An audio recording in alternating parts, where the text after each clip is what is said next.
parte. Então a gente parou ali no iptables nas regras de NAT. Deixa eu ver aqui. Então agora a gente vai entrar no NFTables. Então, o NFTables, ele é uma versão mais atual, uma versão, um firewall mais atual que o iptables. O NFTables e o iptables, eles são desenvolvidos pela NetFilter. Essa mesma organização, ela participa do desenvolvimento do kernel Linux, mais na parte do módulo do NetFilter, que é um módulo de filtro de pacotes do kernel Linux. O NFTables é totalmente baseado no iptables, mas mais simplificado e otimizado. Então aqui eu vou desabilitar o nosso iptables persistent, limpar todas as regras do iptables e habilitar o nosso NFTables. Então, para aqui o desktop.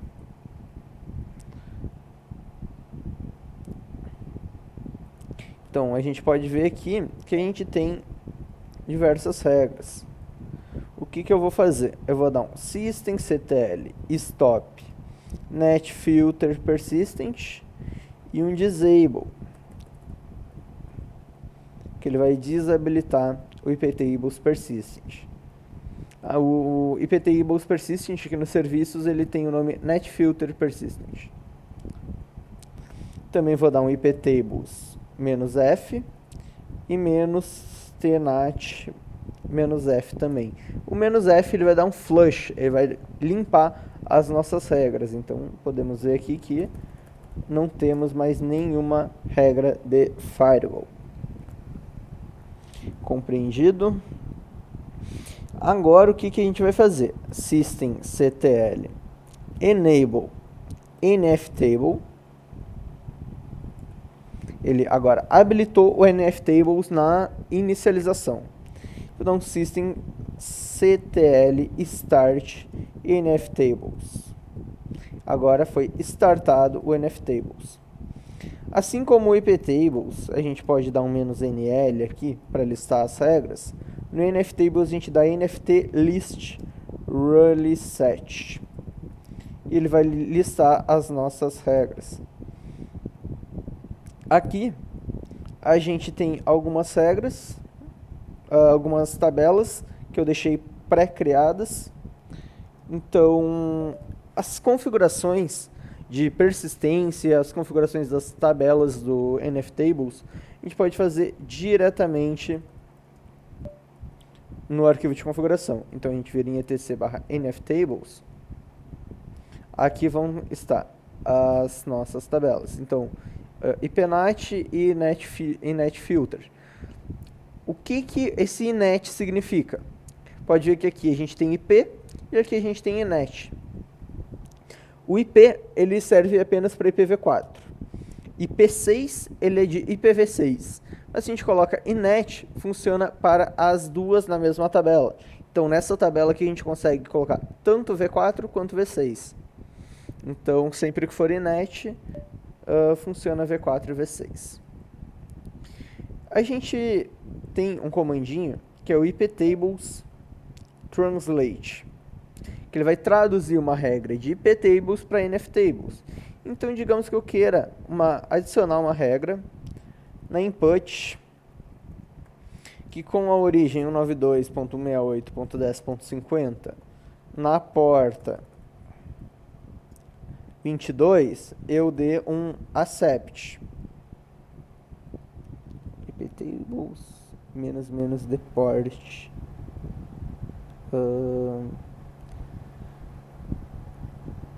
nftables no. Tá, faltou o protocolo, que é TCP. Então aqui eu digitei o comando e ele traduziu uma regra de iptables para uma regra de nftables. Se eu copiar e colar aqui, vai funcionar normalmente. Se eu der nft list rule set agora, rule set, ela vai estar aqui. Então podem ver que vai funcionar normalmente. Só que as nossas regras não vamos fazer dessa forma, via linha de comando. Eu vou fazer todas já via arquivo de configuração. Na verdade, eu deixei já um arquivo pré-configurado. Eu vou substituir ele aqui e aí eu explico regra por regra para a gente não perder tanto tempo, já que eu já mostrei para vocês como traduzir ali do iptables para nftables e vai seguir a mesma lógica. Então eu vou dar um cp /etc nftables.conf.backup /etc nftables.conf.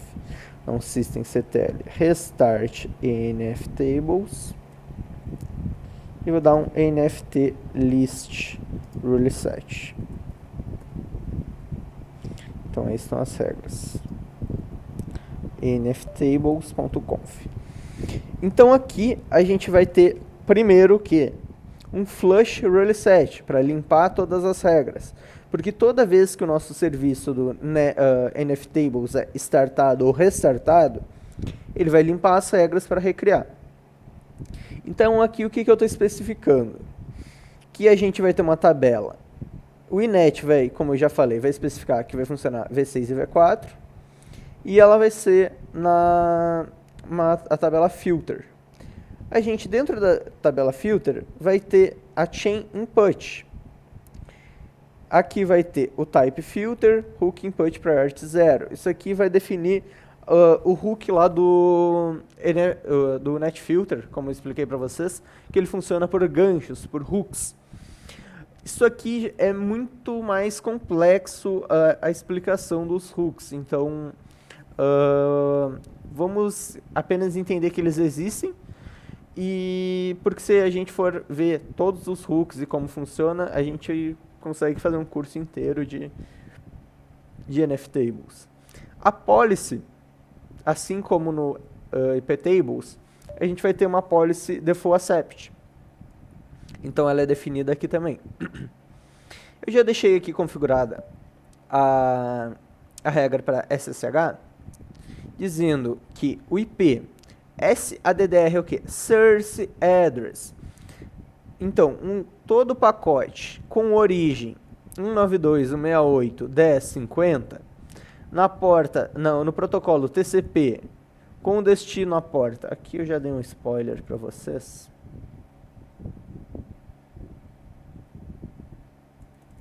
Na porta 22, então todo pacote com origem 192.168.10.50, protocolo TCP com destino à porta 22, ele vai dar um accept, counter accept.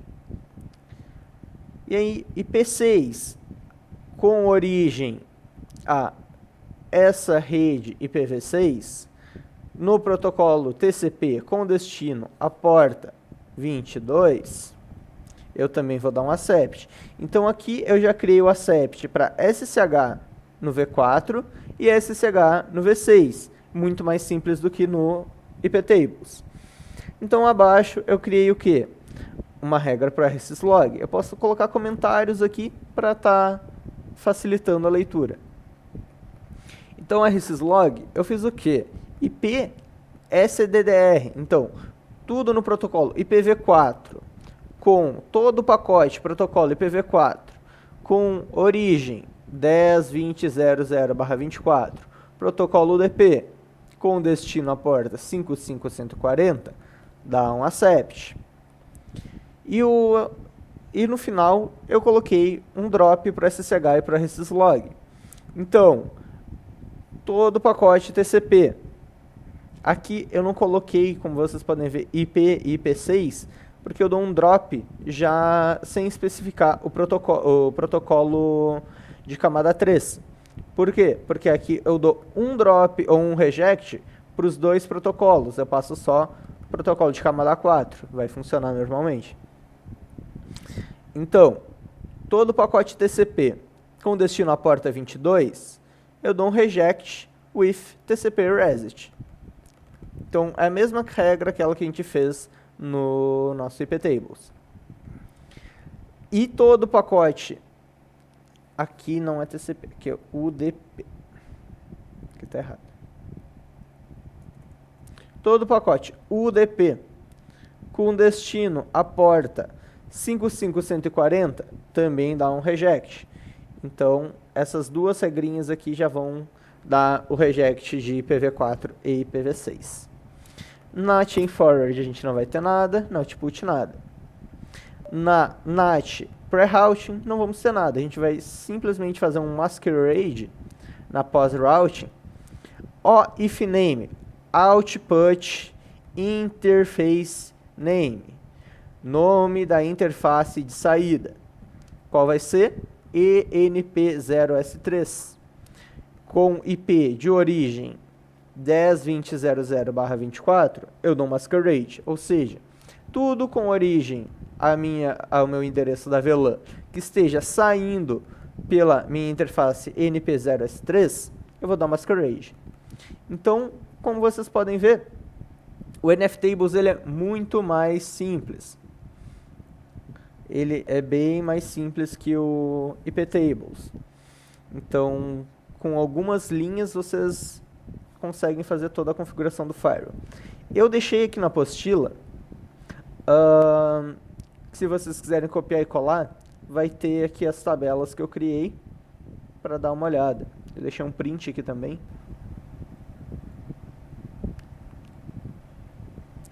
Beleza? Então, ficou alguma dúvida aqui da configuração do NFTables? Isso aí, counter é para contabilizar os pacotes na regra. Então, ele vai dar um counter accept. E eu vou dar aqui, ó, systemctl restart NFTables nft list rule set. Então aqui eu vou listar minhas regras. Se tu quiser ver aqui mais opções, dando um nft help, vai ter aqui, por exemplo, deixa eu ver, acho que eu botei na apostila.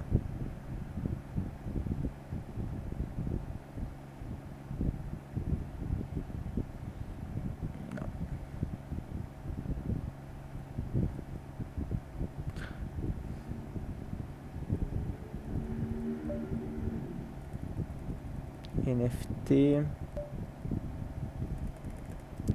NFT. Sempre que vocês quiserem ver um manual um pouco mais avançado de um comando, vocês usam o main NFT aqui no caso. Então eu quero ver contabilização de pacotes. Aqui vocês vão ter todo o manual da aplicação. Então isso aqui que eu queria ver. List set list, tá? Table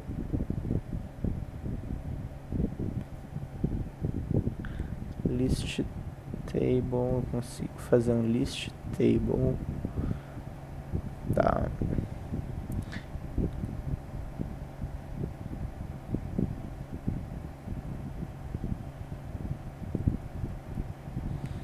NFT list filter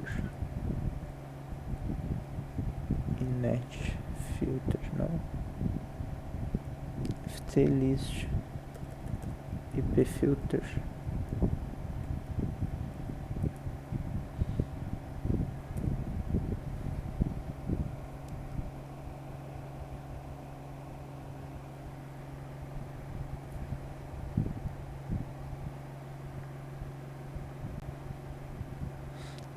O main é que vocês sempre vão conseguir estar conseguindo uma ajuda do comando.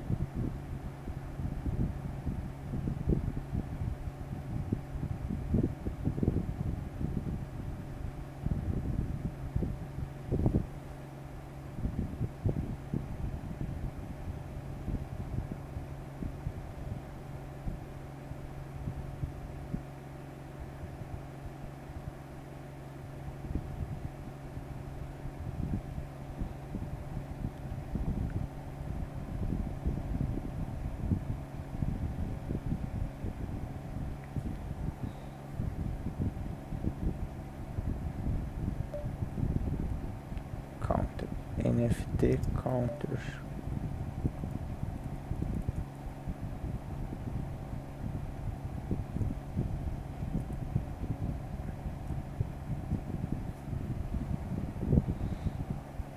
Deixa eu ver aqui.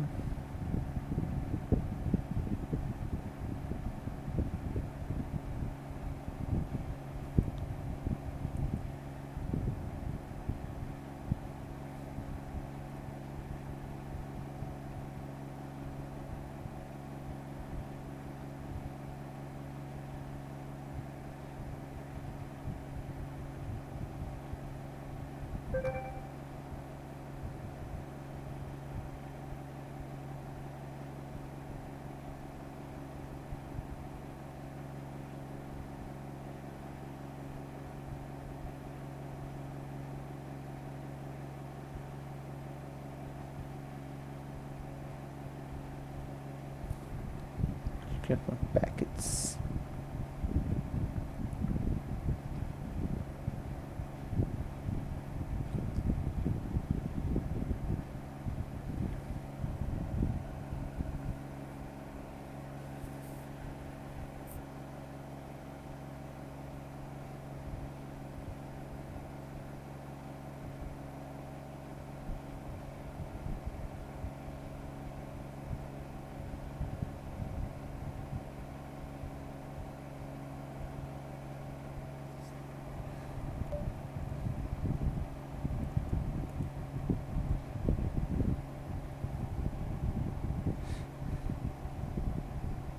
Eu vou dar uma olhada aqui depois, eu mando ali no grupo qual é o comando para ver os counters dos pacotes.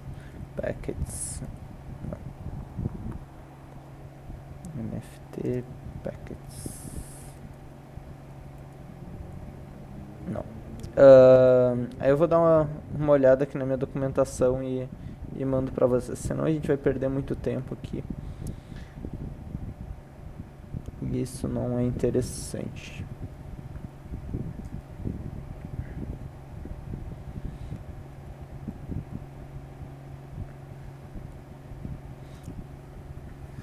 Deixa eu ver uma coisa.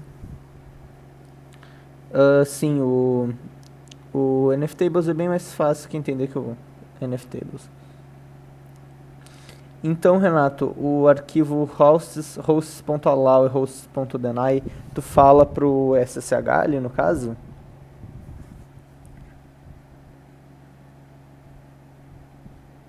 O que acontece? Ele não vai ser um Firewall, ele vai ser mais como uma ACL.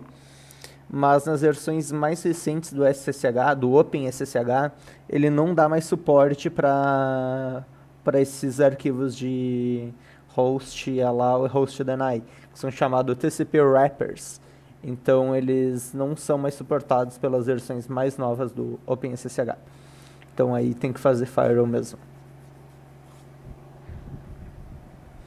Uma política que é interessante, agora a gente vai entrar no SSH. Eu já vou mostrar algumas políticas interessantes para se fazer. Se tiverem alguma dúvida referente a NFTables, ou IPTables, ou Firewall, perguntem agora, que senão eu vou entrar em SSH.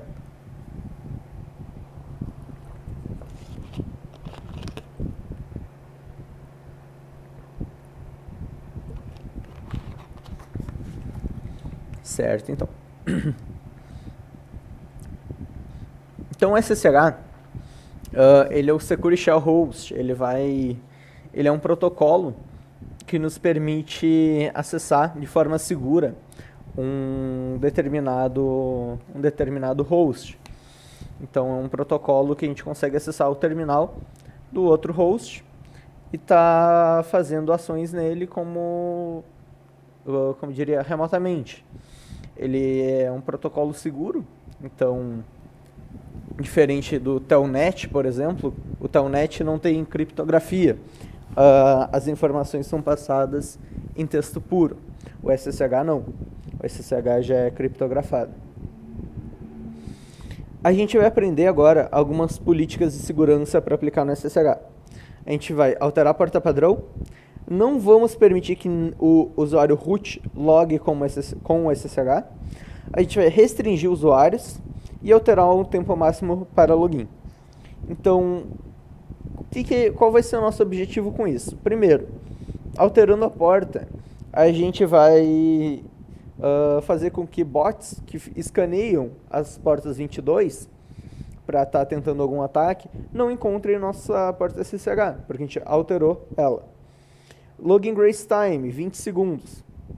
Significa que o usuário tem que levar no máximo 20 segundos para fazer o login. Permite root login no.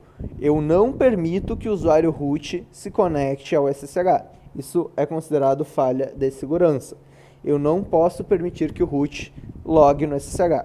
Tem que logar um usuário comum e depois esse usuário comum virar root. Permite empty passwords no. Eu não permito que um usuário com senha vazia, ou seja, sem senha, se logue ao SSH. Então, se um usuário tiver sem senha, ele não loga. Allow users.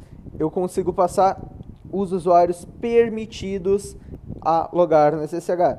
Se eu colocar apenas um usuário, nenhum outro usuário consegue se logar no SSH.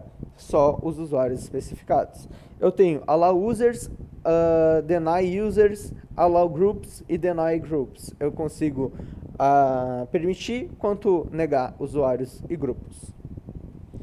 Sempre o allow users vai ter precedência ao allow groups e ao deny users e o deny groups. Então, o allow users ele tem precedência nesses casos.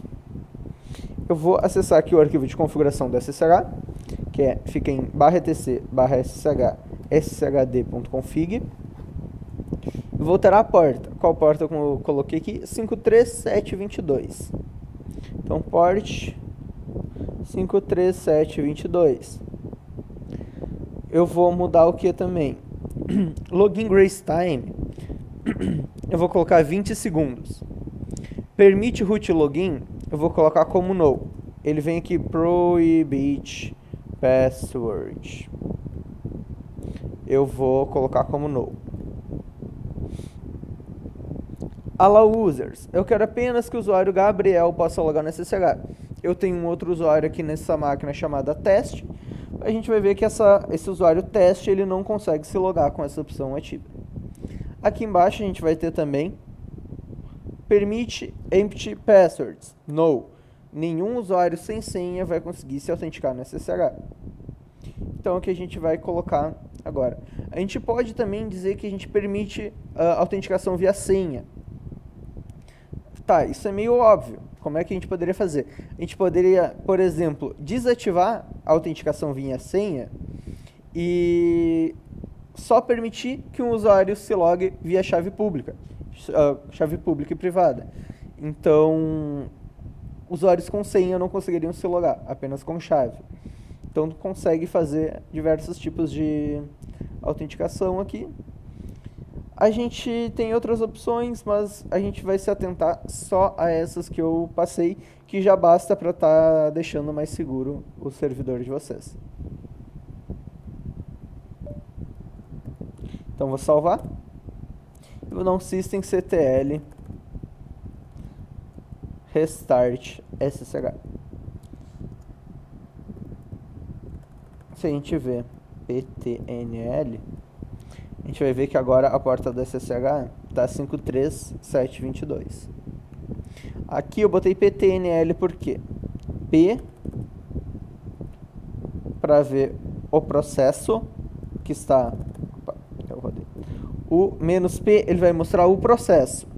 Por exemplo, SSH, Apache, Bind, etc. T de TCP. N para mostrar o número da porta. L para mostrar as portas que estão, os serviços que estão escutando, ou seja, as portas abertas. Ó, vejam que se eu não passo o N, ele me traz aqui os protocolos que estão nas portas padrão com o nome e não a porta. Então, com o N, ele passa o número da porta. Beleza, agora eu alterei a minha porta do SSH. Mas então agora eu preciso fazer o quê? Alterar no meu firewall, porque no firewall eu estou bloqueando a porta 22. Agora não é mais a 22, é a 53722, 53722. Então sempre a gente tem que lembrar de alterar no firewall também. Que aí não adianta nada a gente mudar a porta e deixar sem firewall também. Uma coisa que é interessante fazer também, a gente mudou a porta. Mas lembra que a gente consegue fazer com que a porta 22 apareça filtrada? A gente pode fazer o seguinte aqui. Drop fake SSH. A gente faz o quê? Então, TCP deport 22 counter drop. O que essa regra vai fazer? Vai criar um drop falso na porta 22, e aí quando alguém tentar escanear o meu SSH, vai aparecer que tem a porta 22 filtrada. Aí o cara vai achar, legal, tem firewall nessa porta 22. Então aí ele vai querer tentar investigar essa porta e tentar burlar o firewall. Porque o firewall, quando ele não é bem configurado, ele pode ser burlado.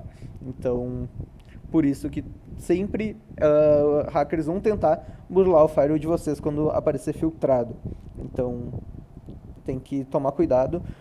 Sempre uma porta filtrada, ela corresponde que existe um firewall e tem algo protegido ali. Então, tu criando um drop false, vai despertar a curiosidade do cara numa porta nada a ver. Então, dando um systemctl restart nftables, vai cair a minha conexão. Porque eu estava conectado à porta 22. Então agora eu vou dar um SSH -P53722. Connection refused, porque é na... Sim, isso aí. Então eu alterei a porta, agora eu tenho que informar a porta antes de me conectar. Como não é mais a porta padrão, se a gente fizer um testezinho,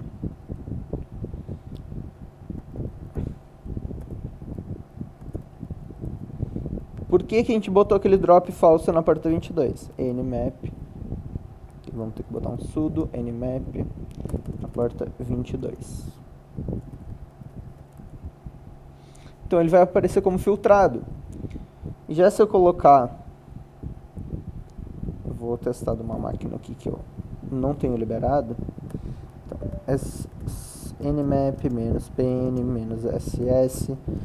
192.68.10.100 -p22 e 57322. Ó. Então vejam aqui, ó, que se o cara escanear todas as portas da minha máquina, ele vai achar 22 que está filtrada. E quando ele chegar lá na porta que realmente está o meu SSH, vai aparecer closed. Então, se ele fizer isso aqui, ele não vai saber que tem um SSH aqui. Quando o firewall está drop, o que eu tentaria fazer é testar todas as portas onde me retornam filtrado. Claro que aí pode ter outras políticas de segurança que vão me mostrar todas as portas filtradas depois de eu tentar fazer um ataque desses. Mas se eu verificar que as portas realmente que estão protegidas estão filtradas e ele não está me bloqueando caso rode um port scan, eu vou procurar todas as portas filtradas e vou saber quais portas tem rodando serviço naquele servidor. Então, isso aqui é bem interessante, colocar esse drop falso na 22 e colocar um reject com um TCP reset na porta que está rodando o serviço de vocês. Que aí o cara vai ficar perdido e não vai saber em qual porta está rodando o SSH. Alguma dúvida? Para criar chave pública e privada, acredito que o Rudimar vai fazer na aula de apps.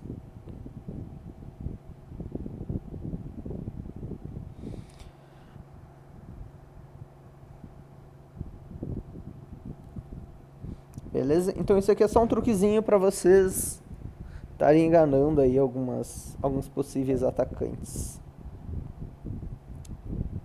Então vamos entrar no Fail to Ban. Fail to Ban, o que ele faz? Ele analisa os logs do sistema procurando falhas de autenticação, alguns acessos não autorizados, para estar criando regras de firewall baseado nisso. O próprio nome dele diz, Fail to Ban, fale para banir. Ou seja, algo que falhou, ele vai banir. No nosso caso aqui, a gente vai utilizar para proteger o SSH de brute force. Eu vou instalar na minha máquina. apt install fail to ban. Ele já estava instalado. Então, com o fail to ban instalado, ele vem configurado por padrão para já funcionar com o SSH. Só que o SSH dele vem com a porta padrão. Então, toda a configuração do fail to ban vai ficar em /etc /fail to ban. Eu vou entrar no arquivo jail.conf. Nesse arquivo, a gente vai ter a configuração dos serviços que ele está protegendo. Por exemplo, aqui, eu vou ter ban time. Ban time vão ser o quê? 10 minutos. É 10 minutos onde o host de origem vai ficar banido no firewall. Caso queira 1 hora, pode vir aqui e colocar 60 minutos. Aí vai ao seu critério. Find time é em quantos minutos ele vai procurar o max retry dele. O que seria max retry? No máximo 5 tentativas falhas de login. Após 5 tentativas de login falhas, dentro de um período de 10 minutos, ele vai te banir. Aqui embaixo, a gente vai ter a configuração do SSH. Cadê? SSH. Opa. /SSH para procurar o SSH. E vai ter aqui, ó, Jails. O SSH Server. Então, o SSHD, que seria o SSH Daemon, que seria o serviço do SSH, a porta está configurada como SSH. Sempre que tiver o nome do serviço aqui, quer dizer a porta padrão. Então, eu vou colocar uma vírgula, 57, não, é 57? Deixa eu ver, 53722, 53722. Então, com isso, agora o SSH vai saber que ele tem que monitorar o SSH nessa porta também. Mais para cima aqui, a gente vai ter uma configuração que vai estar dizendo que o nosso fail to ban vai estar usando iptables. A gente vai trocar para nftables, já que o nosso firewall está rodando em nftables. Então, vou usar o nftables all ports e o ban action all ports vai ser o nftables all ports. Vou salvar esse arquivo. Todos esses comandos e configurações aqui estão na apostila, para vocês verem depois. Então, eu salvei. Agora, eu vou configurar as actions do meu nftables. Vou vir aqui no common.conf. Aqui eu vou ter a forma que o fail to ban vai estar fazendo o bloqueio. Aqui eu posso passar drop, reject with TCP reset. Eu posso passar a forma que eu quiser, a action que eu quiser. Nesse caso aqui, eu acho mais interessante o drop. Mesmo que vocês estejam utilizando um TCP with TCP reset. Por quê? Digamos que o atacante lá fez um brute force, um ataque, e o fail to ban baniu. Se ele perceber que a porta apareceu como fechada e não como filtrada, aí ele vai entender que tem alguma coisa estranha no firewall, um comportamento diferente.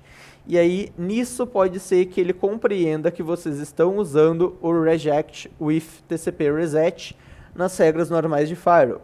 Aí ele vai tentar investigar isso melhor para estar tentando burlar o firewall de vocês. Então no Fail bem eu acho mais interessante utilizar o drop. Então vou deixar o drop. E no aqui por padrão ele vem reject, se eu não me engano. Aqui eu coloquei o drop, mas por padrão ele vem reject, eu acho. Então é isso aqui que vocês vão configurar nesse arquivo common. E aqui no all ports a gente vai configurar o modo que ele vai fazer o bloqueio. Por padrão ele vem esse meta L4 proto, que ele vai fazer o que? Ele vai bloquear pelo protocolo de layer 4. Ou seja, ele vai criar uma regra dizendo que tudo com a origem do IP banido, no protocolo TCP, por exemplo, ele vai banir, ele vai dar drop. Então, digamos que o cara fez um ataque no SSH e é um servidor web. Com isso, ele não vai mais conseguir acessar o servidor web também, mesmo que seja na porta 80, porque tu baniu tudo TCP vindo lá desse cara. Isso em alguns cenários pode ser bom, em outros pode ser ruim. Eu vou mostrar aqui para vocês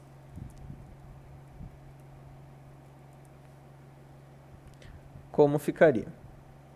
Eu vou me conectar por IPv6.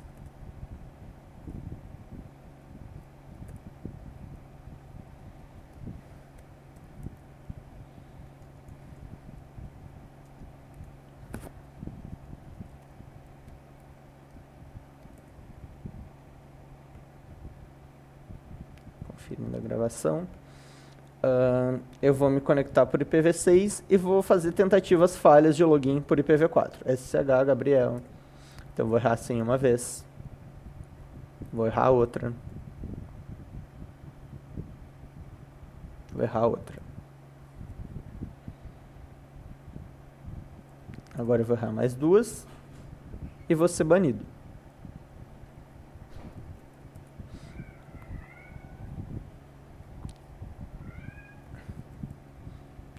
Deixa eu ver, ele não baniu. System, CTL, status, fail to ban.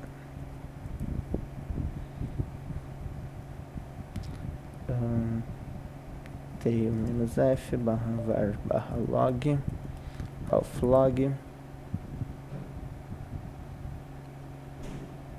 Ele está recebendo os logs. NFT list rule set.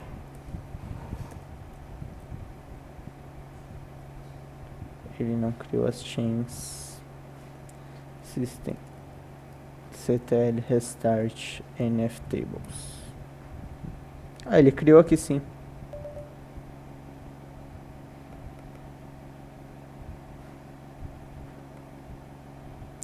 Ele criou aqui.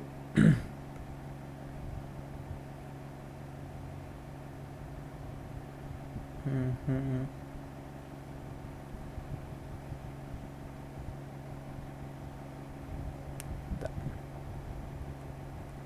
Entendi porque a regra não está funcionando. Deixa eu vir aqui no fail to ban.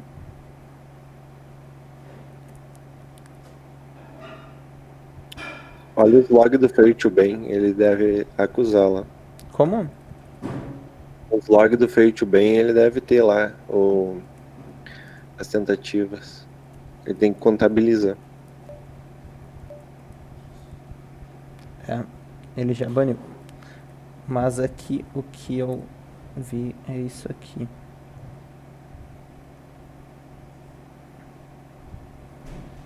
Beleza. Aqui. All ports.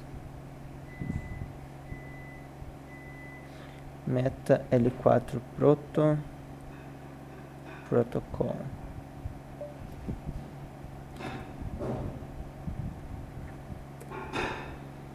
Aqui ele criou a lista.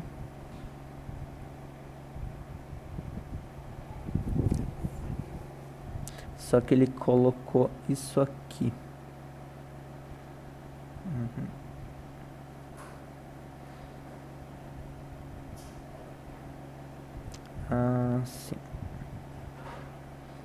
Deixa eu ver aqui na apostila como eu botei. Reports 22. Block type para drop.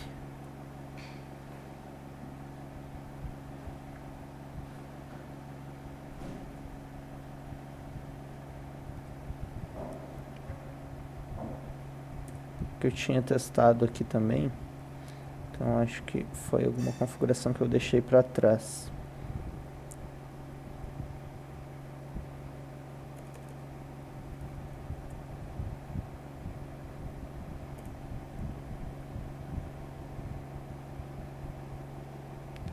Agora foi. Então aqui, ó. Agora foi. Funcionou. Então agora foi banido. Era uma configuraçãozinha que eu tinha deixado para trás. Então aqui o que acontece caso vocês botem esse Meta L4 Proto? Ele está banindo tudo que for TCP em IPv4, que no caso da banir IPv4, ele vai funcionar IPv6 também. A gente vai testar isso. Ele vai dar um drop. Então tudo que for TCP. Então isso quer dizer que eu não vou conseguir acessar um browser, por exemplo. Então 192.168.10.100 não vai acessar o Apache que está rodando ali. Então, por causa do SSH, eu perdi acesso à web.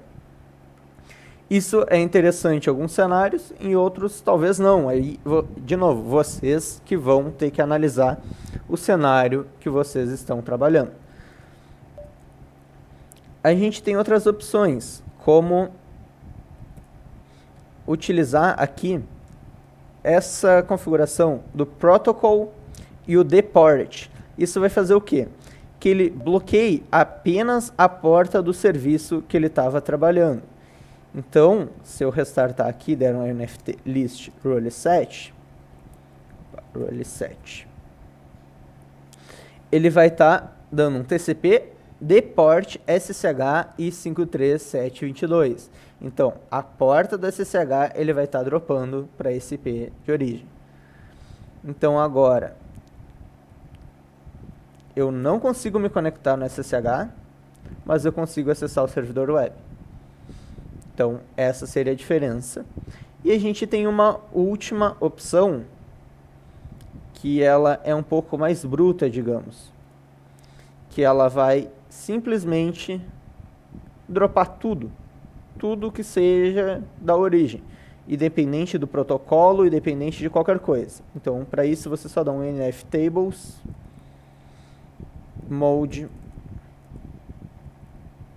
igual. E não passam nenhuma configuração.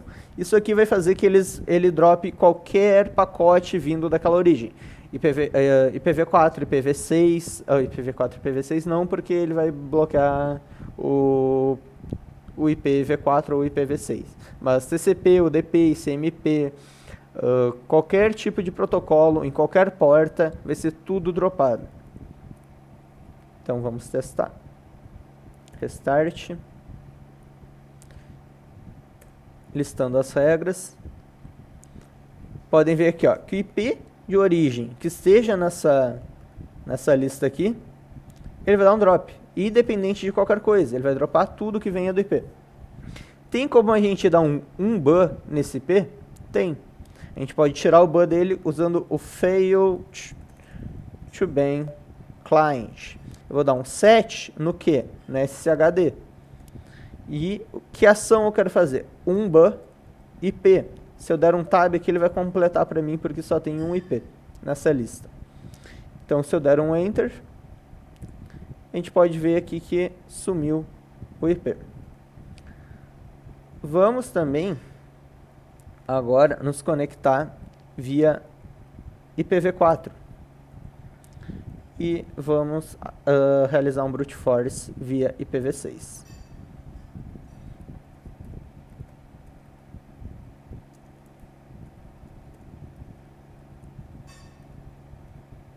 Opa, errei assim.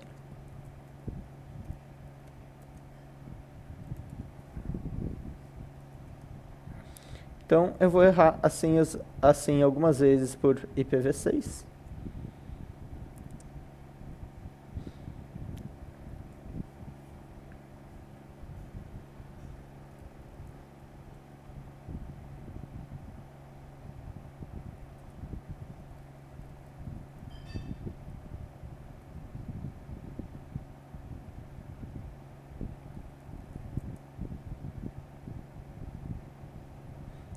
Pode ver que ele não mostrou a sexta tentativa.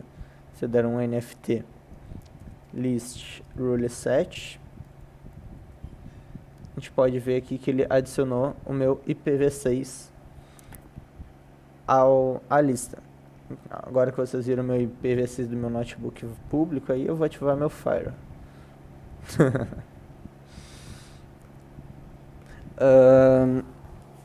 Então pode... Feio 2B client status e depois status, o nome do filtro. Sim, já ia mostrar ele também. Fail2ban client status sshd, ele vai retornar aqui os filtros que ele vai ter. Que ele está analisando o offlog e ele tem um total de 2 IPs banidos. Que ele já baniu, ele tem atualmente um banido e ele já baniu 2 IPs enquanto ele está rodando. E o IP que ele tem banido é esse aqui. Então vou tirar o ban dele de novo, fail2ban, para tirar o ban de um IPv6 é a mesma coisa. Set sshd, um ban IP. Se eu der um tab, ele vai completar porque só tem um.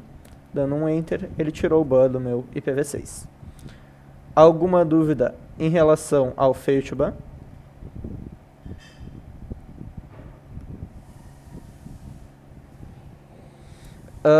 Ele fica por 10 minutos. Mas tu pode aumentar e diminuir esse tempo, caso queira, lá na configuração.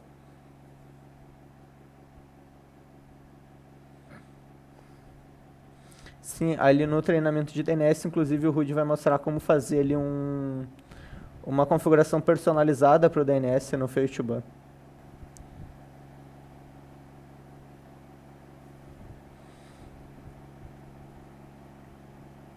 Nenhuma dúvida, então vou dar continuidade.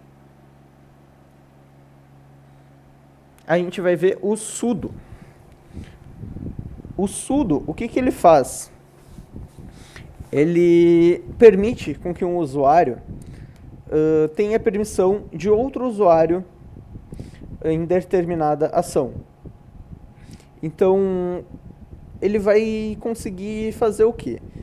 Se eu configurar o sudo no meu servidor, eu consigo com que um usuário padrão execute comandos sendo root. Isso sem eu passar a senha de root para ele. Eu teria que configurar o sudo para ele conseguir fazer esse tipo de ação. É importante a gente entender que o sudo não é legal a gente instalar em servidor. Mas em últimos casos, caso a gente realmente precise instalar, às vezes tem um sistema que precisa rodar o sudo, ou, sei lá, algum tipo de ação, algum funcionário que precisa ter acesso ao servidor e para realizar determinada ação e ele não pode ter usuário root, vocês aí conseguem abrir uma exceção e instalar o sudo.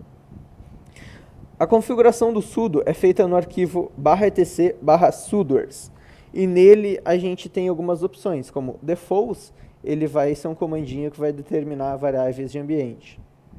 User alias é para criar grupos de usuário dentro do sudo. Ou seja, eu vou ter o alias support. O alias support vai armazenar o usuário 1 e o usuário 2. Então, em vez de eu criar uma regra para o usuário 1 e outra para o usuário 2, eu crio para o grupo support. Que como os dois são suporte, os dois vão ter as mesmas políticas de segurança.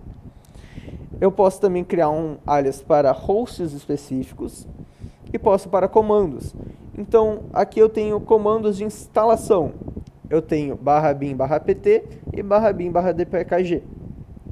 Em vez de eu em todos os usuários que precisam ter essa permissão, eu informar cada um desses binários, eu só informo install, porque é um alias. Então a gente vai configurar o seguinte, a gente vai criar um grupo, um alias support com o usuário teste. E a gente vai criar um alias de comando chamado web, que ele vai poder acessar o serviço do Apache, ou seja, restartar o Apache caso precise, e o tail, para ele verificar os logs do Apache, digamos. E a gente vai colocar que o usuário suporte, ele não precisa de senha para rodar o sudo. Deixa eu acessar aqui. tpkg-l sudo. Então, o sudo já está instalado aqui na minha máquina. Para vocês instalarem, é só dar o comando apt install sudo e ele vai instalar o sudo para vocês. Toda a configuração do sudo fica em /etc /sudoers. Só que a gente não vai conseguir editar o arquivo dessa forma. A gente tem que dar o comando vsudo para estar abrindo o arquivo em modo de configuração. Aqui eu vou remover essas configurações que eu já tinha e vamos refazer junto do zero.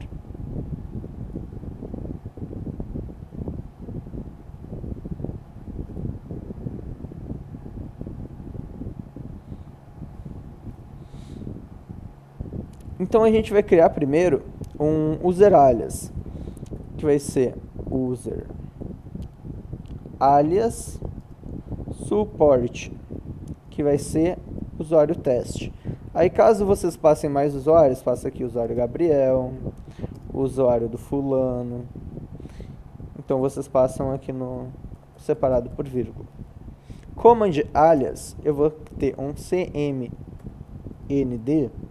alias, vai ser web. E nesse alias eu vou ter o que? /user, eu vou ter /bin, /tail, acho que é no user, deixa eu ver aqui, /user, /bin. E vou ter também o /etc, /init.d, /apache2. Então, esses vão ser os comandos que o meu grupo suporte vai poder executar com sudo. Por quê? Porque não é interessante vocês darem permissão total no sudo para os usuários no servidor. E já mostro por quê. Então aqui eu vou dizer o quê? Que o grupo suporte, ele vai poder executar como root. O que ele vai conseguir executar como root? Sem senha. Eu não vou querer que ele passe senha. Só que ele vai conseguir executar apenas os comandos que estão no alias web. Eu vou salvar.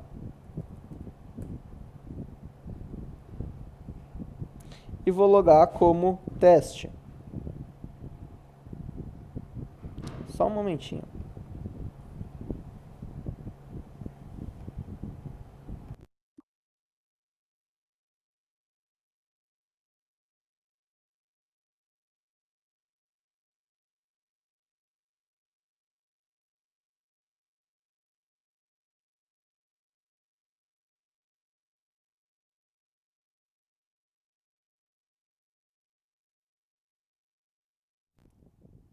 Certo, agora voltando aqui. Eu loguei com o usuário teste. Então agora, se eu der o comando /etc /init.d /apache2 restart, eu não tenho permissão. Mas se eu passar um sudo, ele restarta. E ele não pediu a senha, funcionou como esperado. Mas se eu der um sudo apt install htop, ele vai me pedir uma senha, porque ele não está seguindo aquele comportamento que a gente configurou. Eu vou colocar minha senha e ele vai dizer que sente muito e o usuário não tem permissão para executar essa aplicação. Então, Se a gente testar também com sudo o tail,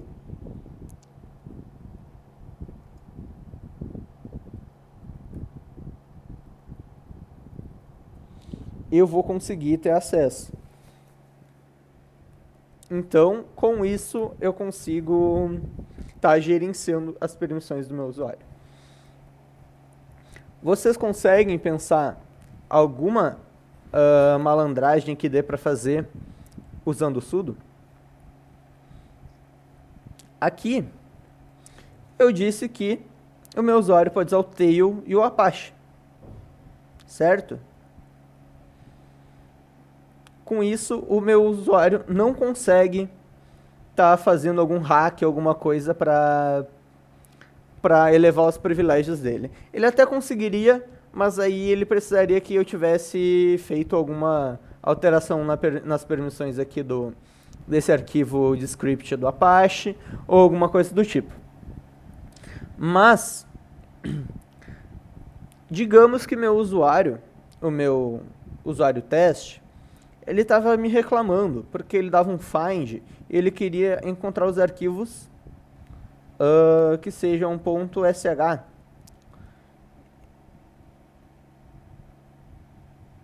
Na barra do sistema. Deixa eu só retornar os erros.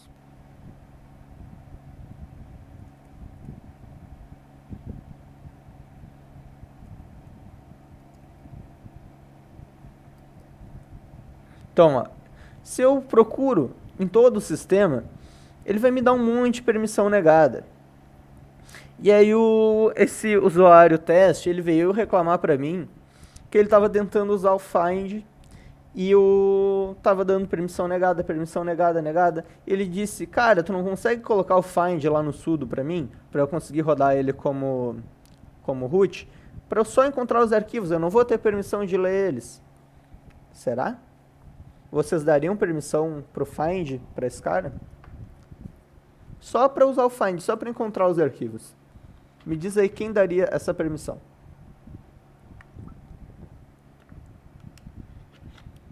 E se tu não daria, só diz não. E por quê?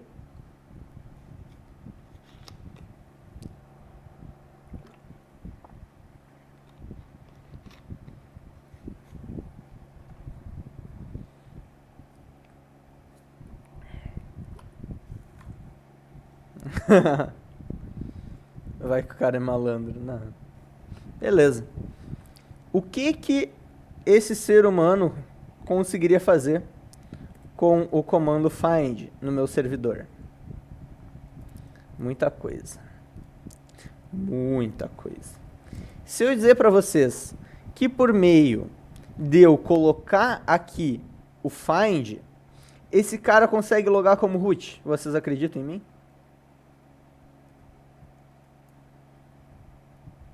Ele consegue literalmente acessar o usuário root e ter permissão total ao sistema.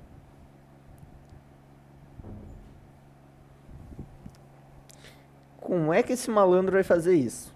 Beleza, eu vou entrar aqui como usuário teste.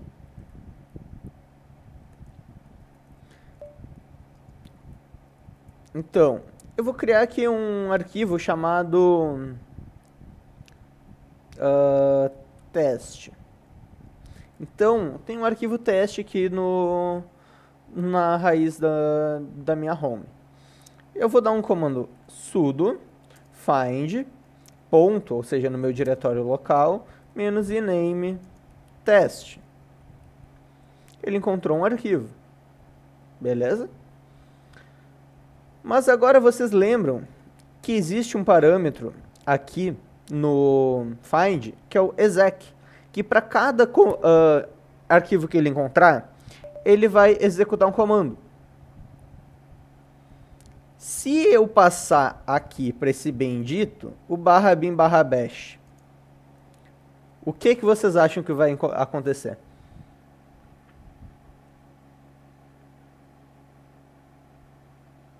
O que vocês acham que acontece com esse comando aqui?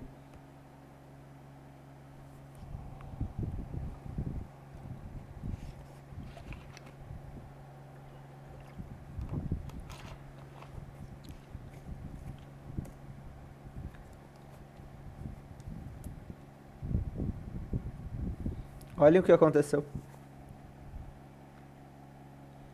Eu, por causa de uma permissão do find, no sudo, eu virei root. Isso se chama escalação de privilégios. Por isso que eu, desde o início do curso, eu falo para vocês, cuidado com permissões. Porque o quanto mais restrito, quanto menos permissões vocês derem, melhor vocês vão dormir de noite. É só o find que faz isso? Claro que não. Digamos agora, eu vou voltar lá para o meu usuário, root. Digamos agora que esse grupo suporte aqui agora faz parte. Vamos mudar o cenário. Esqueçam aqui que o suporte web. Aqui vai ser agora sistema, que é um sistema que vocês usam. Um sistema de gerenciamento, sei lá. Pode ser o XC, ele é feito em Python. É esse que é feito em Python? Não é? Não lembro.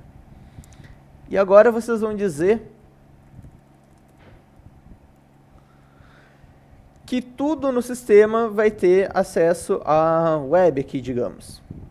Só que o bendito do sistema de vocês usa scripts que rodam em Python. E eles precisam serem rodados como root. Mas vocês não vão dar acesso ao usuário root para os desenvolvedores do sistema de vocês. Então vocês vão ter user bin /python 3. Vocês dariam essa permissão no Python pro sistema de vocês? Quem aí daria? Agora vai todo mundo dizer que não, né? Nunca? Beleza. Por quê? Porque eu disse?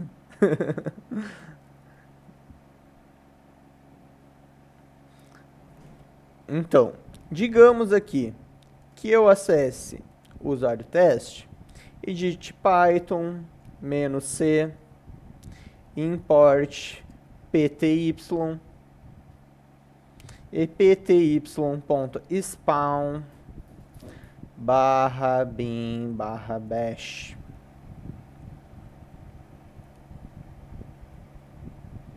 Eu peguei o terminal, beleza. Mas agora, se eu rodar essa parada aqui com sudo,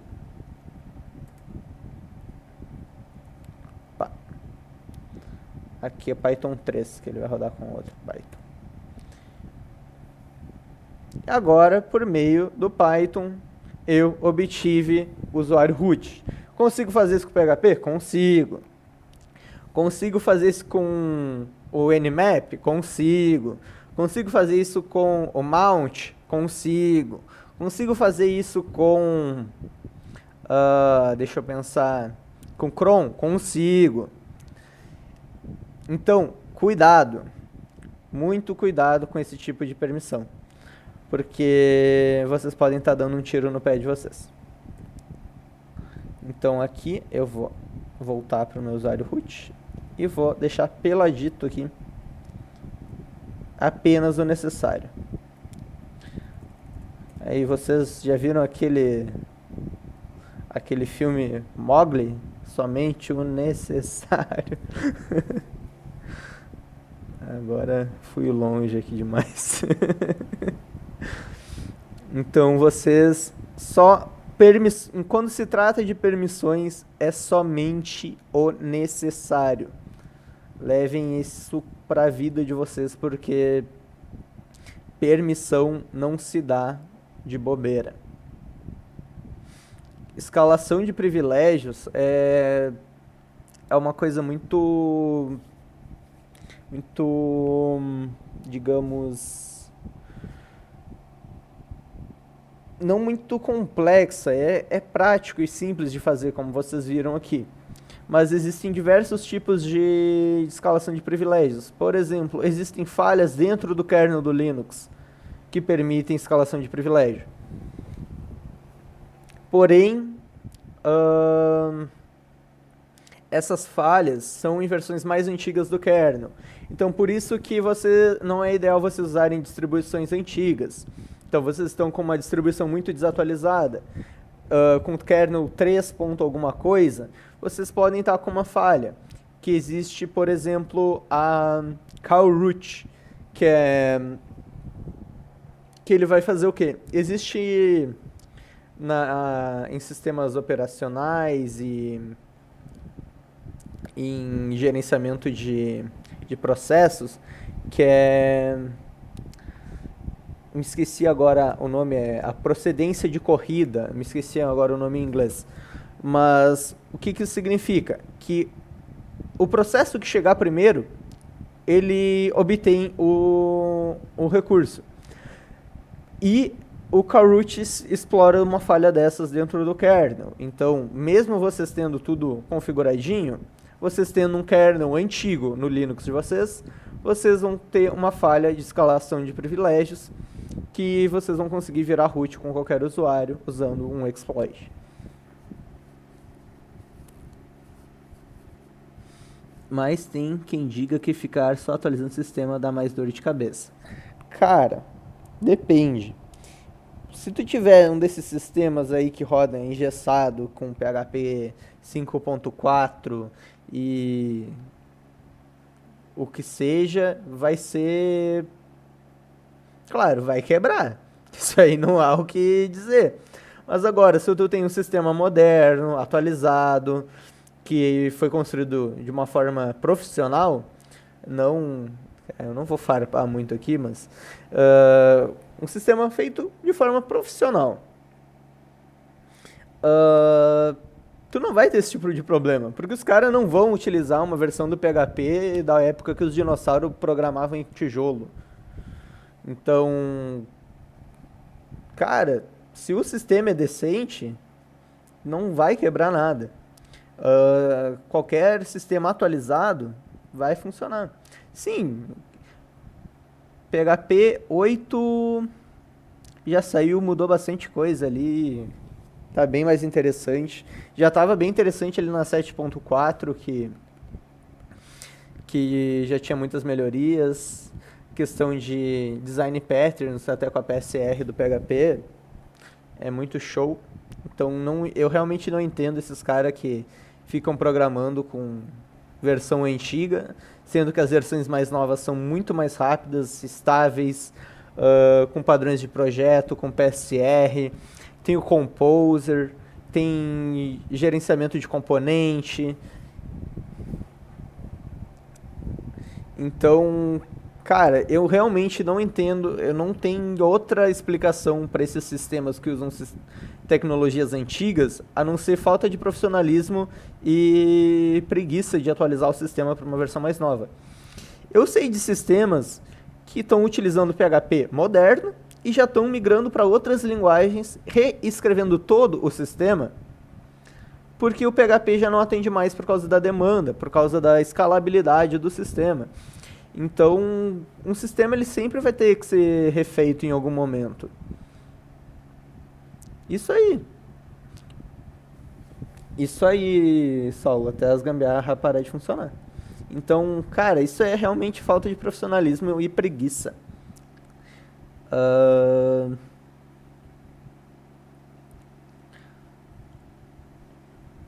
Sintaxe mudou, várias formas de chamar arquivos ou comandos. Então, correto é não dar permissão a nada nesse arquivo sudoers. Wellington, o correto é tu não ter o sudo instalado em servidor. Mas caso, em último caso, tu precisa lá, o teu sistema precisa, por exemplo, você tem um sistema e o Radius é teu. Você fez o servidor do Radius. O teu sistema vai precisar acessar o Radius e dar um restart ou utilizar o comando do FreeRadius para disparando algum comando lá para o teu roteador. Pelo próprio Radius. Tu vai precisar dar permissão nesses arquivos. Aí tudo bem.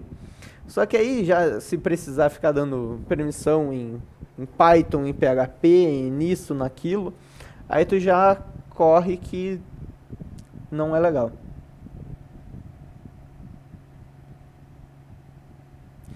Acho que PHP ainda vai integrar muitos outros sistemas comuns no mercado. O PHP ele é bem da hora, ele é uma linguagem muito poderosa. Agora com o PHP 8 mais ainda, mas eu não vejo nenhum sistema de mercado sendo migrado para o PHP 8 agora. Porque toda versão nova tem bug, não é tão estável. Então eu vejo que vai estar sendo atendido, vai ser migrado os sistemas ali pela versão 8.1, 8.2. Então não se preocupem por enquanto com o PHP 8. Beleza? Compreendido o sudo?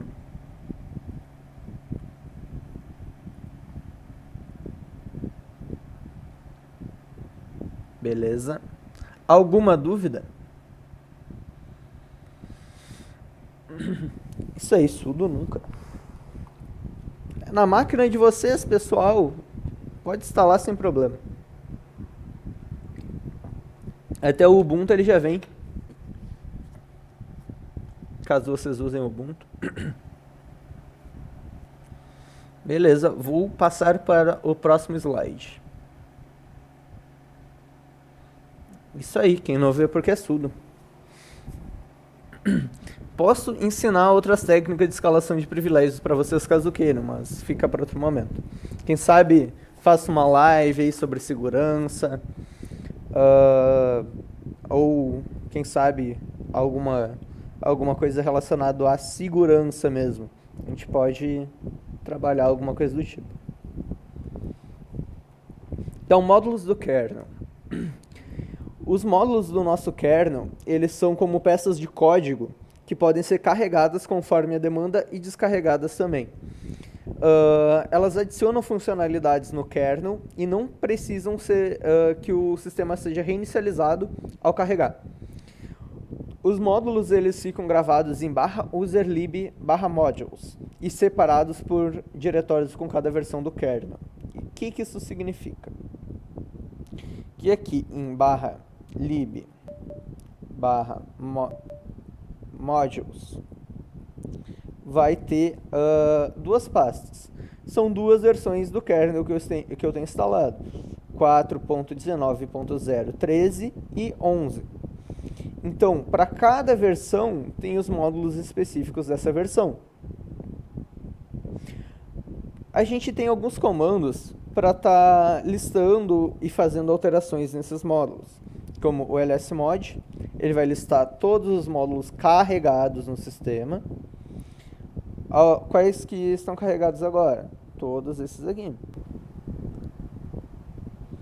De ptables, do VirtualBox,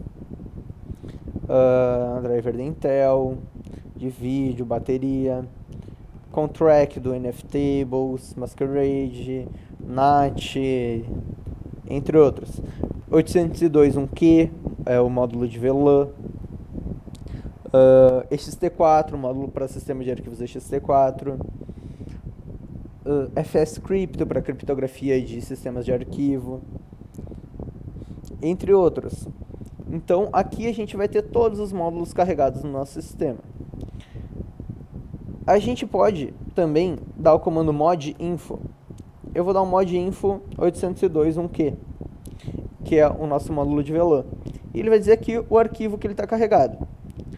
Os arquivos de módulos, eles sempre vão ser com extensão .ko ou .o.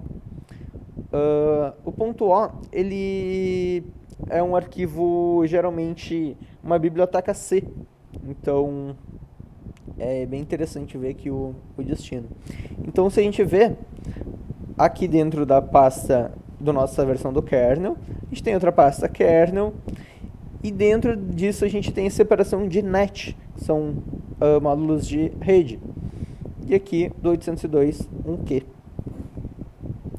O nosso alias desse módulo, dependências que ele possui, entre outras informações. A gente pode utilizar o comando modprobe para adicionar ou remover um módulo. Se a gente der aqui um lsmod grep 802.1q, a gente vai ver que ele está carregado. Se eu der um modprobe, "-d", se eu não me engano, "-r", na verdade, 802.1q, e der o lsmod de novo, ele não está mais carregado. Então, eu preciso reiniciar agora a minha máquina para carregar ele de novo? Não preciso. É só dar um mod probe nele, que ele vai estar com o módulo carregado novamente. Os módulos que eu ativo com mod probe são persistentes? Eles iniciam com o sistema? Não. Para carregar a persistência no sistema, a gente tem que ir em /etc/modules. Lembrem que esse 802.1q a gente já configurou ele numa aula anterior, falando sobre VLAN. E a gente colocou aqui no arquivo /etc/modules o 802.1q. Então, caso eu tivesse outros módulos, como o FAT e o MS-DOS, se eu não me engano, que são os módulos para trabalhar com sistemas de arquivo FAT no Linux, a gente colocaria eles aqui, eles seriam carregados na inicialização. Então, assim a gente adiciona e remove módulos, pega informações e lista os que estão disponíveis. Aqui eu deixei alguns comandos úteis, que seriam quais? O name -r, a gente consegue ver a versão do nosso kernel. O name -a, ele já mostra outras informações, que é um Linux com o nome dele Debian Lab, a versão, que é um sistema Debian, e um x86/64. A gente pode usar também o ls USB para listar os dispositivos USB conectados, o ls PCI para listar os dispositivos PCI conectados, e o lshw, ele vai listar apt install lshw. Ele vai listar os dispositivos de hardware conectados. Aqui a gente precisa instalar ele no Debian. Então, se eu der o comando lshw, ele vai verificar todo o hardware da máquina e vai mostrar aqui para mim. Então, vamos no início. Aqui eu tenho um computador, que é uma máquina virtual do VirtualBox, CPU de 64 bits. Aqui o core, as descrições, quanto tem de memória, qual a CPU, quantidade de CPUs físicas, qual é de 64 bits, poderia ser de 32, dispositivos PCI, display, network. Então a gente consegue ver todos os dispositivos de hardware com esse comando.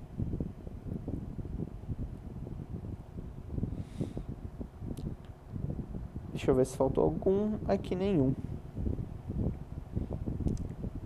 Alguma dúvida em relação aos módulos de kernel?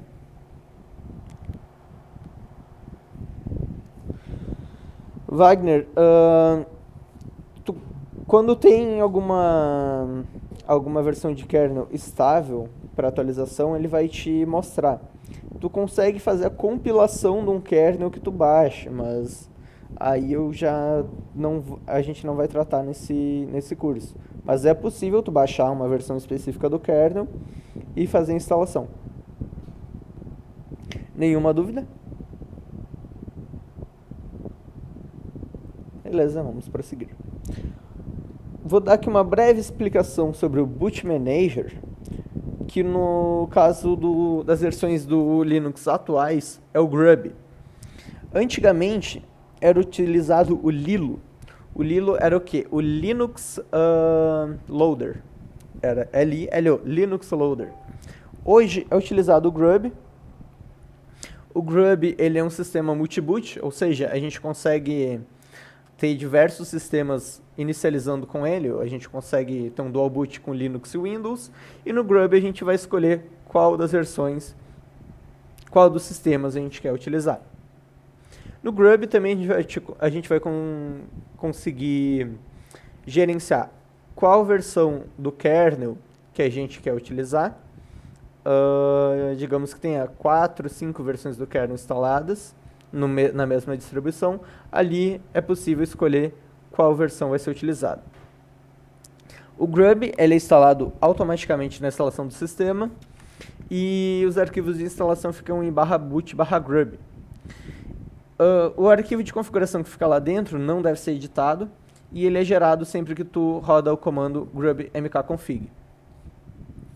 O arquivo que deve ser configurado, adicionado às configurações do grub, é /etc/default/grub. Ali tu consegue configurar direitinho o funcionamento do grub. Eu deixei aqui um passo a passo que muita gente tem esse problema, que é o quê? Vai fazer uma instalação do boot, alguma coisa, e perde o grub. Então eu deixei um passo a passo aqui de como restaurar o grub de uma forma simples. Claro, dependendo do problema que deu, esse passo a passo aqui não vai funcionar. Mas aí tu vai ter que analisar teu caso específico, porque não existe ali uma fórmula mágica. Até existe, mas você vai precisar de muitos passos que na maioria dos casos não seria necessário. Então, aqui simplesmente vocês vão entrar com live CD do Linux, vão dar um fdisk -L para saber qual a partição que o sistema está instalado. Então aqui fdisk -L.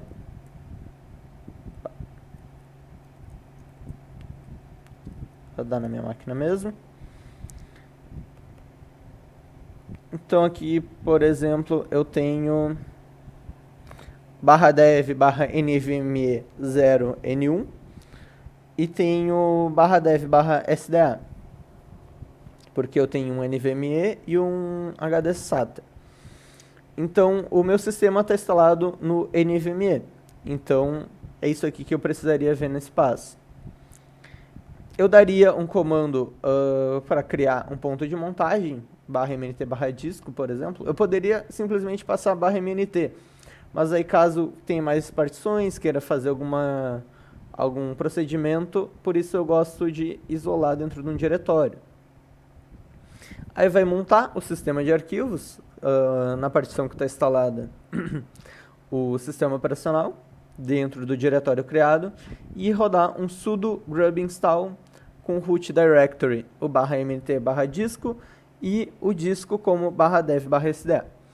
Caso vocês precisem realizar esse passo a passo e não funcione, podem chamar a gente no grupo do Telegram ou alguma coisa, ou chamar no particular, alguma coisa relacionada, que a gente tenta auxiliar, porque nem sempre vai funcionar esse passo a passo, porque alguns problemas são muito específicos e realmente tem que analisar o caso. Então aqui foi mais para dar uma breve explicação, porque eu vejo que muita gente tem esse problema aqui quando vai fazer um dual boot, alguma coisa. Então já deixei na apostila para vocês.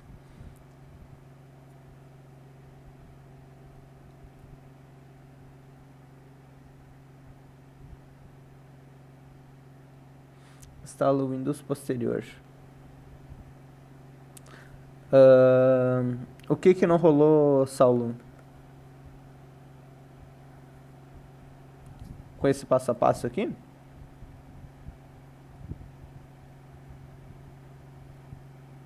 Ah, bom. É que, claro, não tem uma fórmula mágica, mas aquela ali é a forma mais simples de tu fazer essa restauração. Mas, claro, vai de cada problema.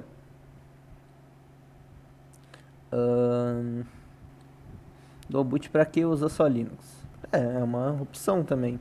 Eu hoje eu tenho dual boot, mas eu utilizo o Linux 99% do tempo. Eu utilizo o Windows, deixa eu pensar a última vez que eu usei o Windows. Foi pra jogar, só. Foi só uma vez que eu fui jogar e como eu raramente jogo, raramente uso o Windows. Mas que Tibia, maluco. Tá louco. Jogador de Tibia. Respeito, cara. Que é jogador de LoL. LoLzinho. Ahn, Beleza? Alguma dúvida?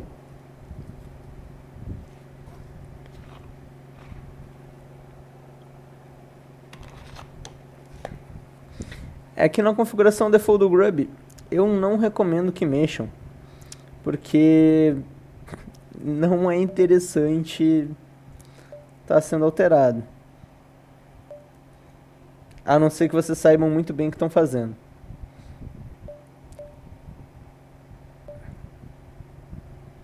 Então aqui vocês conseguem fazer as alterações no Grub. Mas. Oi? Uma coisa que talvez que dê para fazer que seja interessante, um caso que aconteceu comigo foi que a patroa ela não gostava de estar trocando sempre para o Windows quando tinha dual boot. E aí eu coloquei o Windows como principal. Foi a única vez que eu mexi no Grub. Isso aí. É uma opção também.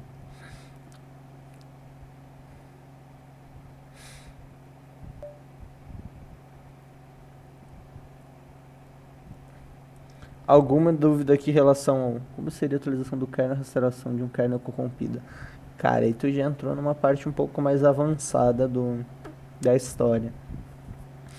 Ahn, Atualização de kernel, compilação de kernel, isso não vai ser tratado agora num curso como é mais básico. Ahn, então, essa parte de atualização, compilação de um kernel não vai ser tratado. Mas a gente pode ver para essas dúvidas que ficam, para quem sabe a gente trocar uma ideia depois ou fazer uma live, alguma coisa. Eu acho que essa questão de atualização do kernel é bem assim. Hoje você está usando o Debian e tu for lá dar um apt update, upgrade, sempre vai ter, sempre não, né? Mas quando surgir uma atualização de kernel, uma correção, melhoria, ele vai atualizar o kernel. Então, no dia a dia, vai sempre atualizando, vai funcionar. O que pode acontecer é talvez você ter alguma aplicação rodando e essa aplicação ela funcione melhor com um determinado kernel. E aí você atualiza e aquela aplicação em si tem problema. Ou você precisa dar um reboot na máquina para que ele consiga carregar ali os módulos do kernel específico para aquela atualização. Um caso é o próprio VirtualBox. Quando você atualiza o kernel, o VirtualBox está usando um módulo kernel lá. Então, se tu não reiniciar ali para carregar com o módulo correto, vai dar algum crash. Né? Mas isso já é uma situação já bem mais específica. Assim. Só para vocês verem aqui uma comparação, a versão do kernel que está o Debian e a versão do kernel que está o Ubuntu. Então, se eu não me engano, até nem está tão atualizada essa minha máquina aqui. Se eu não me engano, tem atualização por fazer.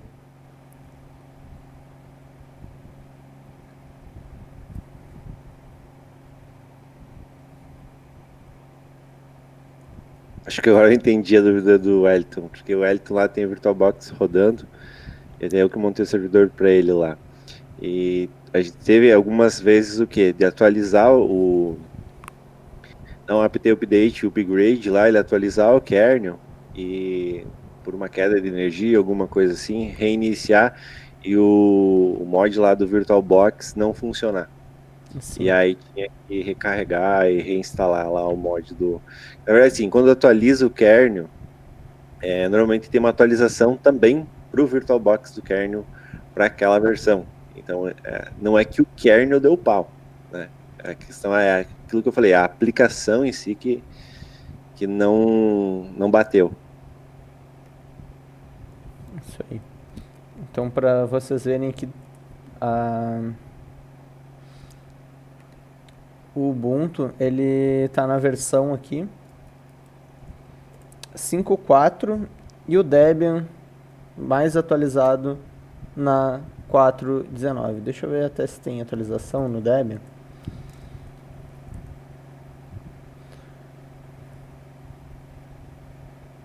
tem apt list upgradable.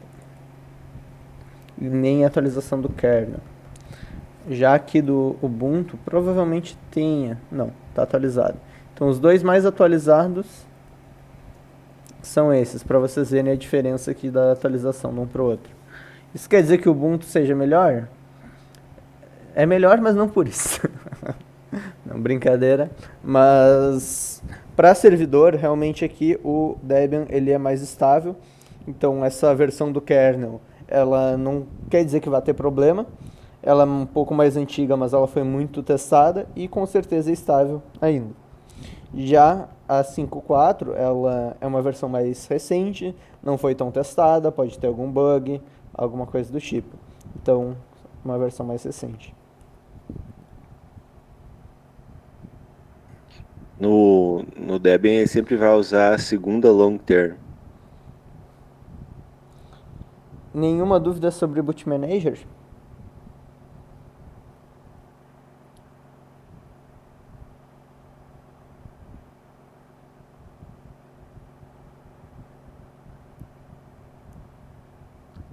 Beleza. Então, assim, conteúdo realmente assim já acabou. O que a gente tem agora para ver é algumas ferramentas que a gente pode usar para estar nos auxiliando no trabalho. Como o HTOP, IOTOP, HDParm, PCalc, PCScalc, NMap, Ruiz, Dig, Host, DNSTop e TCPDump. Isso aí a gente vai dar uma pincelada em cada uma dessas ferramentas, para o que serve e qual a forma básica de uso. Isso para apresentar a ferramenta para vocês. Não que vai ser um curso específico da ferramenta, mas vai ser para apresentar a vocês uma ferramenta que pode estar auxiliando em algum serviço que vocês tenham fazendo. O que vocês acham? Querem começar agora esse módulo? O que vocês acham? A gente só tem mais aula de amanhã. Isso aqui dá pra passar e sobrar tempo ainda na aula de amanhã. Acho que deixa para amanhã, Gabriel. Amanhã vai dar tempo de passar, porque assim, a ideia não é, quem tu disse, né? A gente não vai apresentar realmente. E muitas dessas ferramentas ali, durante até a instalação de aplicação e tudo mais, a gente vai acabar vendo bastante vezes ela. Beleza? Alguma dúvida aí, então? Que eu vou encerrar a gravação da aula. Acho que para amanhã o pessoal pode se preparar com dúvidas que tiverem, aproveitar. Dá para repassar o que foi passado aí, fazer um resumão, tipo assim, e aí ir trocando umas ideias depois que passar essas ferramentas. Se sobrar tempo, eu mostro para vocês algumas partes aqui que eu queria mostrar hoje de segurança, algumas falhas que a gente pode deixar em firewall também. Então, caso deixe esse tipo de falha, pode estar trazendo alguma vulnerabilidade no sistema. Então, exploração de vulnerabilidades em firewall. Caso sobrar um tempo amanhã, a gente pode estar mostrando isso também. Aula hacker de bônus. É isso aí, vão tentar se invadir. Ó, só pra avisar, ó, quem viu meu IP aí, e eu tenho log de tudo aqui, ó. Eu vou pegar o IP do nego aí e vou. Nem que eu não saber. A melhor forma de pensar em invadir os outros é primeiro tentar se invadir.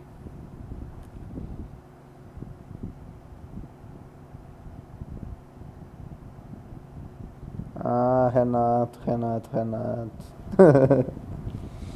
Se tu tentar um DDoS aí, o Fastnetmon vai te em primeiro lugar. Vai te acusar. Se tu tentar um brute force, eu tenho aqui no meu firewall, ah, nas portas aqui, contra brute force no inbox e no SSH. As portas também todas fechadas, então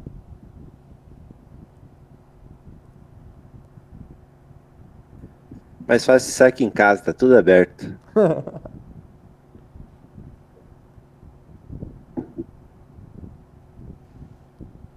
beleza, eu vou encerrar aqui a apresentação e a gravação.